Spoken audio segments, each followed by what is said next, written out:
Si vous écoutez Changer la norme, c'est que l'entrepreneuriat vous intéresse. La Fondation Entreprendre a décidé d'encourager les initiatives sociales et solidaires en soutenant Changer la norme. Depuis 10 ans, elle agit en faveur de la cause entrepreneuriale. Elle développe l'esprit d'entreprendre chez les jeunes, elle favorise l'égalité des chances et accompagne les parcours de celles et ceux qui entreprennent. Retrouvez toutes les initiatives de la Fondation Entreprendre sur www.fondation-entreprendre.org. Je veux voir le bonheur dans chaque œil de chaque spectateur.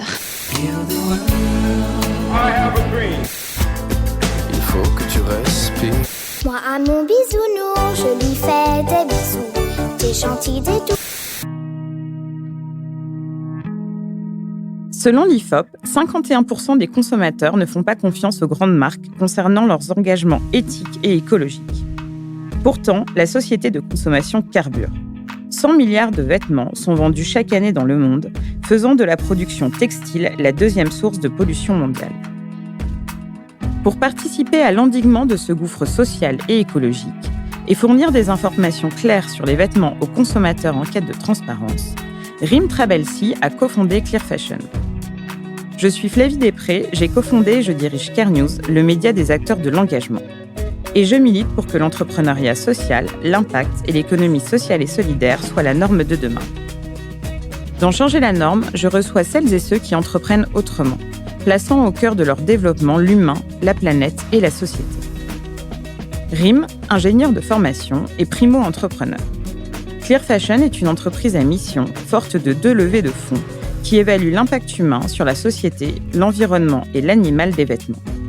Elle livre à mon micro son parcours, la recherche du modèle économique actuel et les ambitions de Clear Fashion. Si cet épisode vous inspire, n'hésitez pas à le commenter ou à le liker. C'est cela aussi qui nous aide à vraiment changer la norme. Bonne écoute.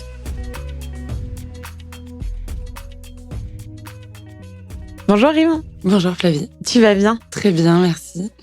Merci d'être venue jusqu'à nous pour un nouvel épisode de Changer la norme. Aujourd'hui, on va parler de Clear Fashion.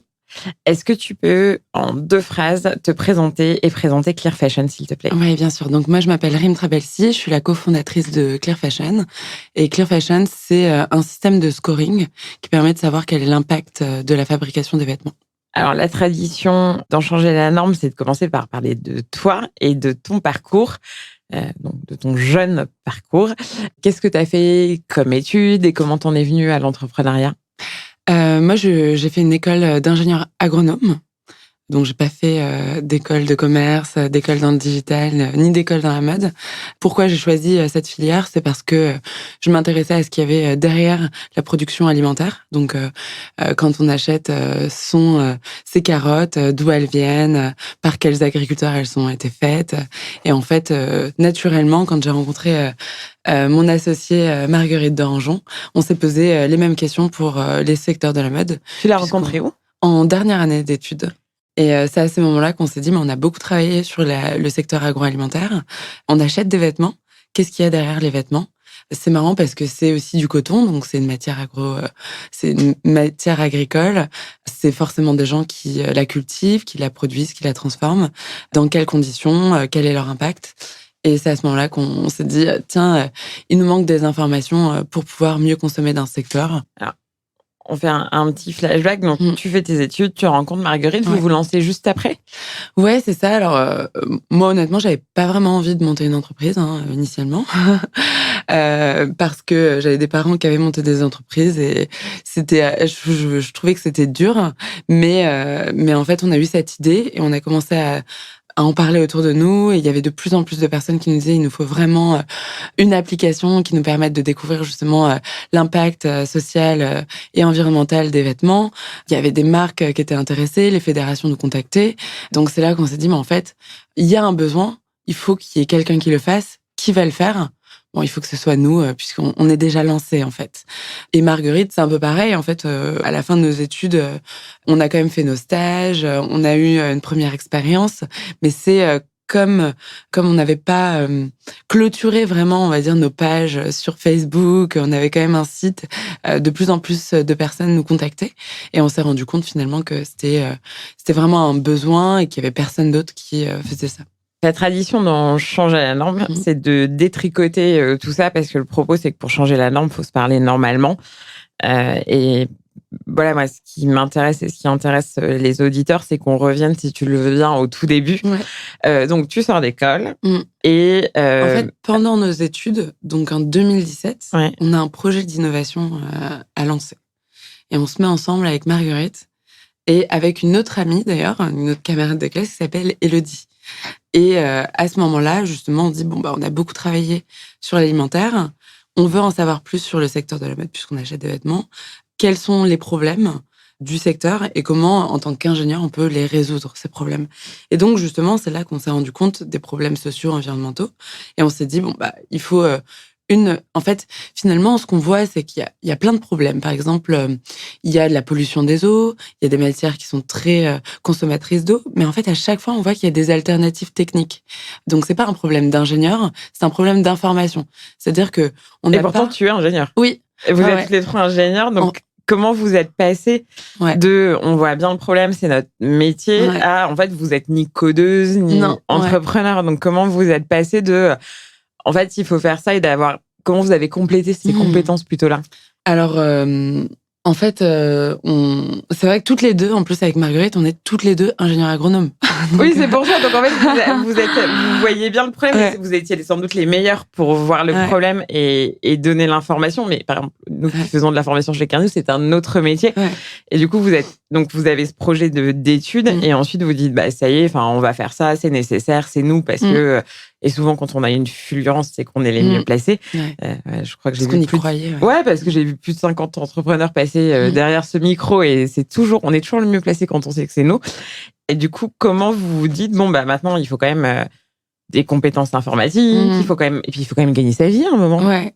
Alors, on sortait quasiment des études, donc franchement, on n'avait pas non plus des besoins énormes, puisqu'on était étudiante initialement, donc on savait vivre avec 700 € par mois, quoi. Donc, ça, c'était plutôt confortable. C'est-à-dire, on changeait pas d'un milieu super confortable. Voilà. Ça, premièrement. Et puis après, je pense que Marguerite et moi, on a une qualité, je pense, c'est qu'on n'a pas peur d'apprendre de nouvelles choses. Je pense que, franchement, ça a été une discussion assez facile de se dire, il va falloir coder. Qui veut le faire? Alors, et moi, j'avais dit à Marguerite, si tu veux, moi, je peux le faire. Marguerite s'est dit, si tu veux, moi aussi, je peux le faire. Et moi, en fait, il s'avère que je travaillais déjà dans une boîte de conseil en stratégie de développement durable. Et donc, j'avais déjà pas mal de connaissances, de réseaux, en fait, dans le secteur de la mode. Donc, Marguerite s'est dit, si tu veux, moi, je fais une formation de développeuse. Comme ça, je code notre premier prototype. Et toi, en attendant, tu continues à bosser. Comme ça, tu continues à créer du réseau, à en savoir plus sur le secteur. Et puis, petit à petit, on se met à plein temps sur Clear Fashion. Ok, très clair. Donc, Marguerite se met à l'informatique. Toi, tu te mets au réseau milieu de la mode. Et quand est-ce que officiellement vous lancez Clear Fashion? Alors, on se met à plein temps en janvier 2018. Sur ce qui s'appelait donc Close Parency avant. À ce moment-là, donc Marguerite, elle est vraiment responsable, on va dire, de prototyper notre première solution. On s'était donné comme objectif d'avoir un prototype en juillet 2018, donc à peu près 6-7 mois après. Et moi, mon rôle, c'était d'animer notre communauté de consommateurs, donc toutes les personnes qui étaient intéressées, qui voulaient qu'on développe cette application. En fait, on avait créé une communauté. Et moi, mon objectif, c'était de leur envoyer des messages toutes les 2 semaines pour construire la solution Clear Fashion avec les consommateurs. Donc, on envoyait des enquêtes pour savoir quels étaient les critères les plus importants pour mieux consommer. On montrait des premières maquettes, des prototypes. Dès qu'il y a eu des prototypes, on appelait les personnes de notre communauté pour savoir justement ce qui fonctionnait pas, ce qui était lisible, ce qui l'était pas, ce qui était complexe ou pas. Donc, en fait, ça nous permettait vraiment d'améliorer la solution assez rapidement. Et de l'autre côté, j'étais aussi en charge des relations avec les marques, puisqu'il y avait de plus en plus de marques qui nous contactaient. Et là, qui nous disait, nous, si vous voulez, on peut apporter des informations sur notre supply chain. Parce que c'est vrai que pour évaluer l'impact d'un vêtement, il y a plusieurs méthodes. On peut l'évaluer de manière totalement indépendante. Donc nous, c'est ce qu'on faisait et ce qu'on fait toujours d'ailleurs. On évalue les marques selon ce qu'elles communiquent et selon ce qu'on peut trouver comme information par les sources publiques, donc les ONG qui en parlent, ce qu'on peut lire dans les médias, etc.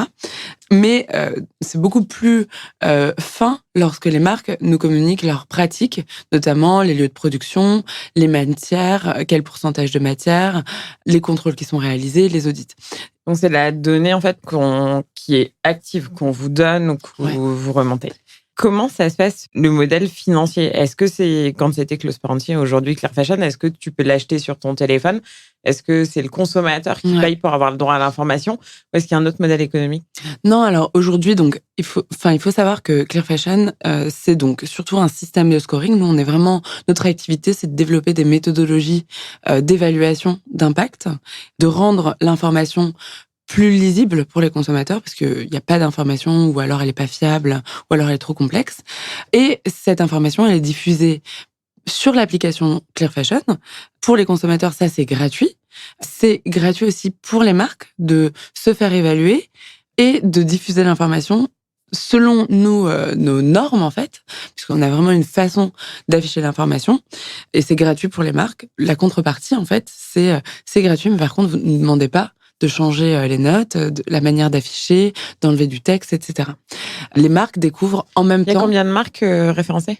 Alors aujourd'hui, il y a près de 500 marques qui ont été évaluées et il y a 300 marques qui nous donnent des informations. D'accord. De tout type, que ce soit, ça peut être des très grosses marques comme Levi's, Adidas, et des très petites, des nouveaux créateurs, Et c'est une marque dans sa globalité ou c'est un produit? Alors, on a 2 systèmes d'évaluation. Donc, on évalue la marque dans sa globalité. D'ailleurs, c'est un prérequis pour pouvoir évaluer chacun des produits.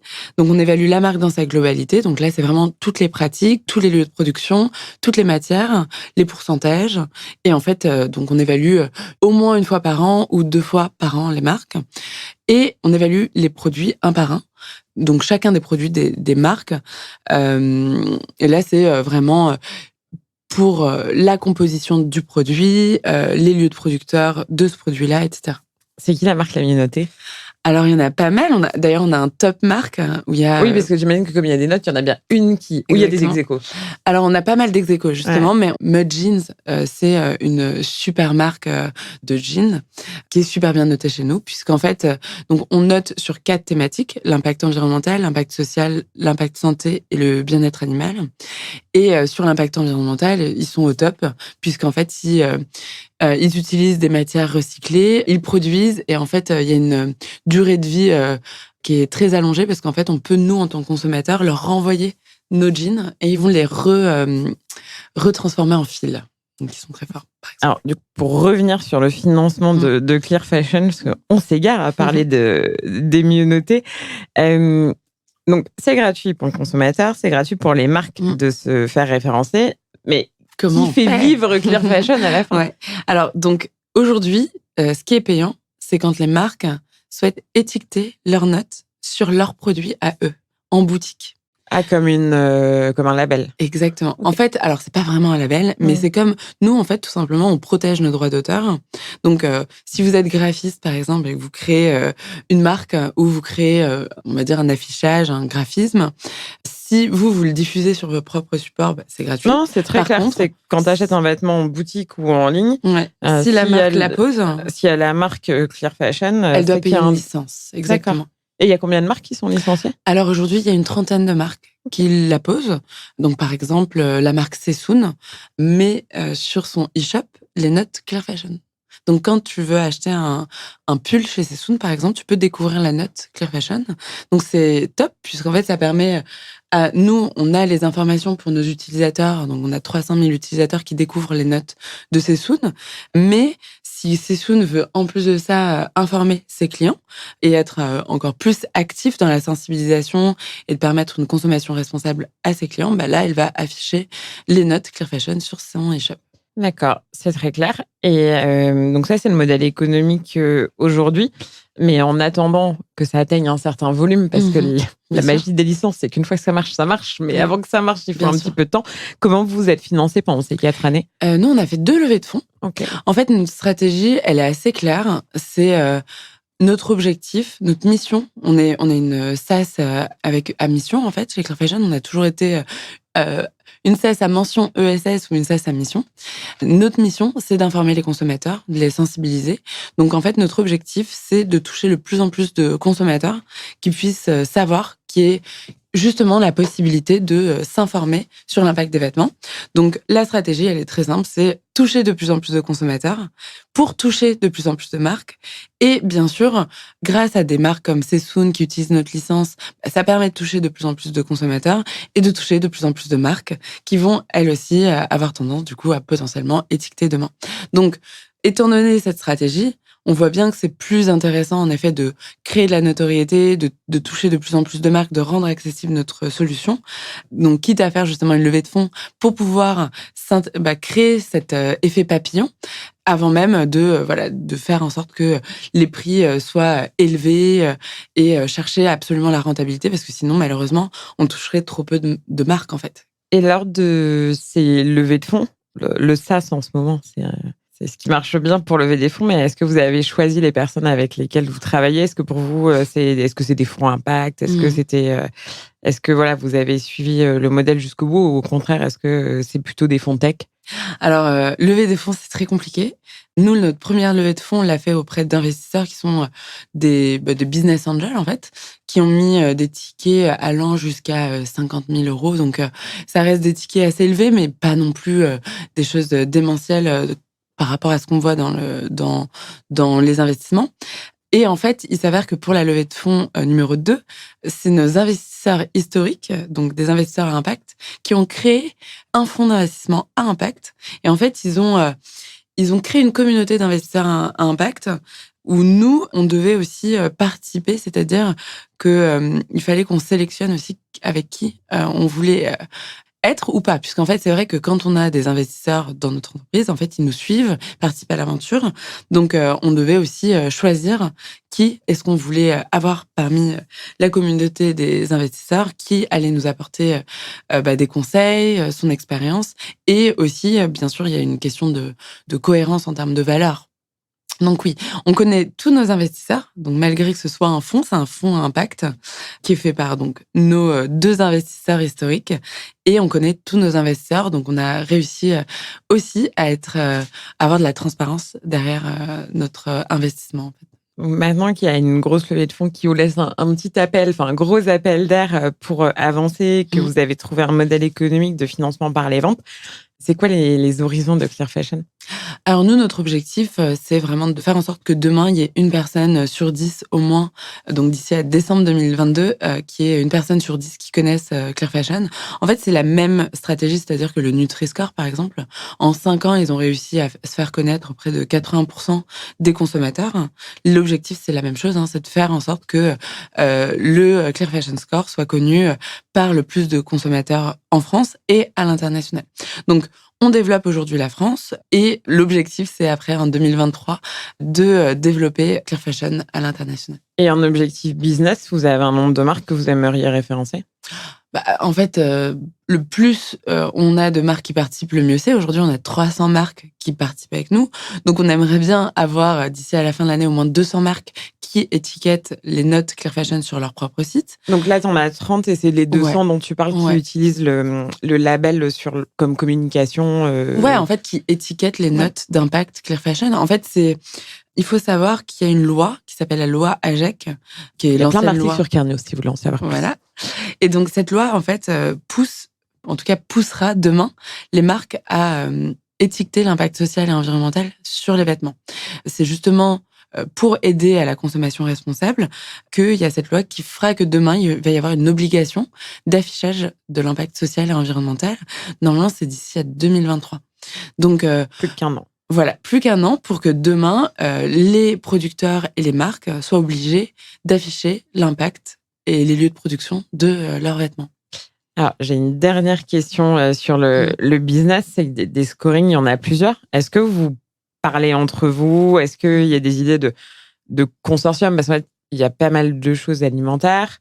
Il y a la mode. Il y a les entreprises dans leur globalité. Vous situez où par rapport à vos, je sais pas comment on dit, des collègues, des confrères, des consoeurs de scoring? Nous, on est vachement collègues et alliés avec les solutions de consommation responsable qu'il y a dans les autres secteurs, comme Yuka, NC Beauty. On se parle beaucoup. On a beaucoup d'expérience à partager, en fait, de connaissances à partager.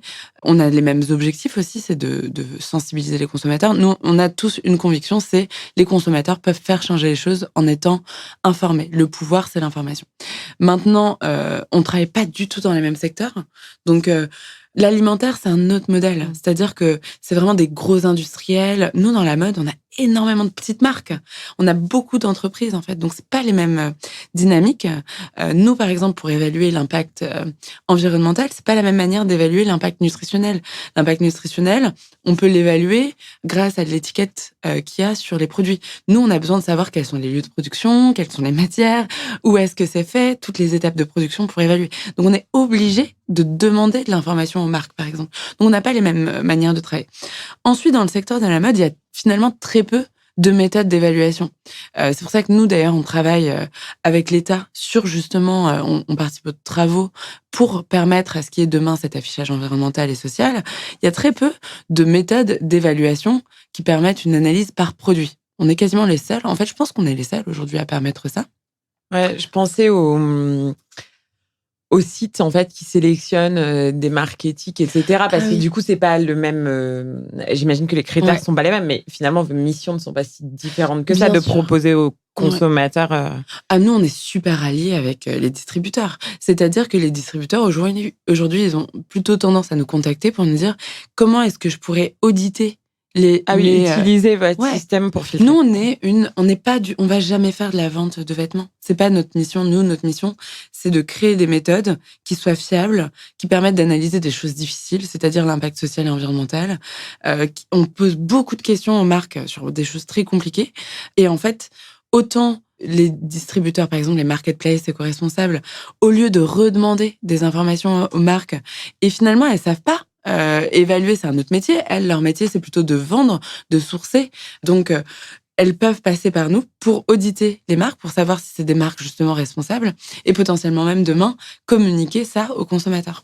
Très clair. Oui, c'est sûr que je pense qu'il y a des ponts à faire pour pas non plus souffrir d'un trop-plein et de déperdition d'énergie sur les scorings. Ouais.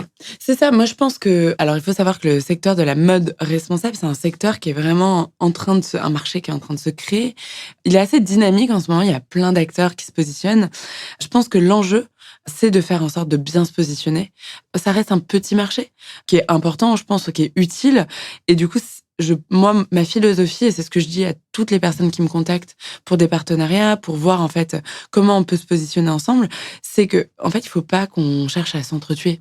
Ça sert à rien de chercher à être en concurrence. En fait, on a tous des forces. Notre force, je pense que c'est notre capacité à créer des méthodologies. Et aujourd'hui, c'est notre notoriété auprès des consommateurs aussi, qui ont confiance en nous. Et c'est notre capacité à toucher des marques. Donc nous, on a ces forces-là, mais par contre, on n'est pas des boîtes de conseil. On ne conseillera jamais les marques. Donc nous, on s'associe à des boîtes de conseil pour qu'elles puissent, grâce à nos méthodes, aider les marques à progresser.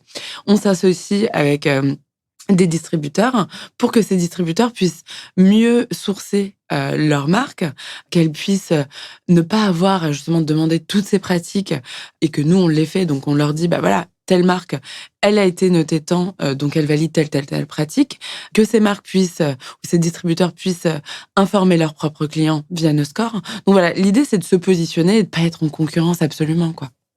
Du coup, j'en profite. J'ai une amicale pensée pour Vulfron de Panafricain qui est en plein lancement de sa collection de vêtements. C'est la saison 1, je crois, de Changer la norme. Normalement, quand le podcast sortira, il aura atteint les 1500% de prévente et c'est tout le mal que je lui souhaite. Et comment ton regard sur ce secteur ESS / impact / responsable? Alors moi, qu'est-ce que je pense du secteur de l'ESS ?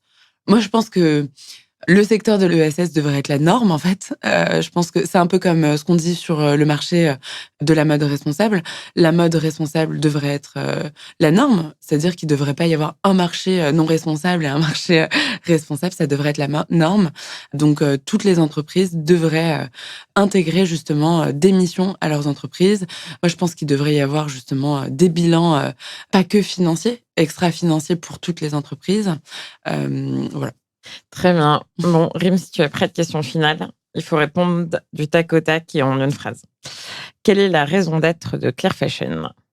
La raison d'être de Claire Fashion, c'est d'informer les consommateurs pour changer la mode. La femme ou l'homme politique que tu voudrais convaincre ? Brune Poisson à l'époque. Maintenant, Emmanuel Macron, je pense, comme il est président. La taxe que tu aimerais inventer ou supprimer ? Moi, je pense qu'il faut... je comprends pas comment c'est possible d'acheter des vêtements qui ont été faits par des esclaves aujourd'hui, à notre époque. Donc, je pense qu'il faudrait ne pas permettre l'exportation de produits faits dans des conditions indécentes. Le meilleur conseil entrepreneurial qu'on t'ait donné ? On peut tout apprendre et il faut avoir confiance en soi. Et la chose la plus urgente à faire pour vraiment changer la norme ? Se lancer, oser et s'entourer de personnes qui ont osé pour justement avoir des bons conseils et être ambitieux. Merci Rim. Merci à toi Flavie. Merci d'avoir écouté jusqu'au bout cet épisode. Changer la norme, le podcast de Care News se retrouve sur SoundCloud, iTunes, Spotify et partout la technologie à l'heure de nous mener. N'hésitez pas à nous suggérer des invités, à faire des commentaires, à diffuser autour de vous et à noter le podcast afin de vraiment changer la norme. Merci.